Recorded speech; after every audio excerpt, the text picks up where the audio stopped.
Depuis plusieurs jours, l'arrestation du maire d'Istanbul Ekrem İmamoğlu pour plusieurs chefs d'accusation, dont de la corruption, fait la une des médias. Les médias occidentaux, et notamment français, mettent l'accent sur le fait qu'il est l'opposant principal du président turc Recep Tayyip Erdoğan et le présente comme une victime de la répression politique en Turquie, oubliant de préciser ce qui lui est réellement reproché. Petit rappel. Élu maire du district de Beylikdüzü à Istanbul en 2014, İmamoğlu fait rapidement l'objet de signalements auprès de la justice, notamment concernant des irrégularités supposées liées à l'obtention de son diplôme universitaire. À l'époque, ces signalements ne donnent pas lieu à des poursuites. Cependant, en 2018, une nouvelle plainte est déposée sur le même sujet, cette fois par un membre de son propre parti, le Parti républicain du peuple CHP, accompagné de preuves plus substantielles. Alors que l'enquête est en cours, İmamoğlu est élu maire de la municipalité métropolitaine d'Istanbul en 2019. Porté par un fort soutien populaire, il se serait montré menaçant à l'égard de certains magistrats, ce qui a entraîné plusieurs dépôts de plainte à son encontre. En 2024, ce sont à nouveau des membres du CHP qui fournissent à la justice des documents censés prouver l'existence de délits, ce qui a conduit à un approfondissement des enquêtes.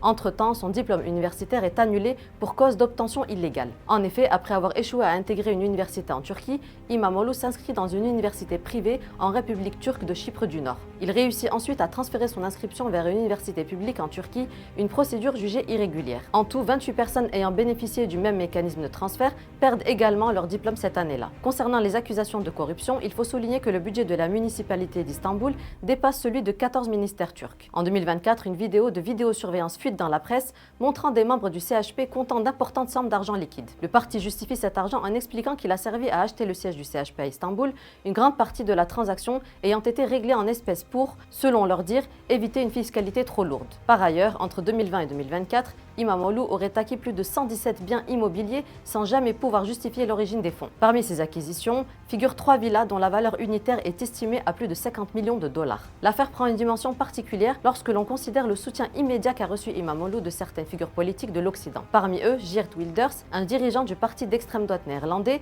a rapidement exprimé son appui. Cela soulève une question intéressante. Pourquoi des partis d'extrême droite, comme celui de Geert Wilders, apportent-ils leur soutien à un homme politique du Parti républicain du peuple, un parti de gauche en Turquie? Notons également qu'à chaque élection majeure, les médias occidentaux ont tendance à désigner un opposant comme celui qui pourrait enfin faire tomber Erdoğan, à l'image de Meral Akşener, surnommée la Dame de Fer lors de la présidentielle de 2018. Le cas d'Ekrem İmamoğlu s'inscrit pleinement dans cette dynamique médiatique. En résumé, l'arrestation d'Ekrem İmamoğlu ne découlerait pas d'une volonté politique de répression, mais plutôt d'un besoin de clarification sur des circuits de financement opaques sur lesquels les premières alertes et preuves proviennent d'ailleurs de membres de son propre parti. Merci et à bientôt sur Nouvelle Hope.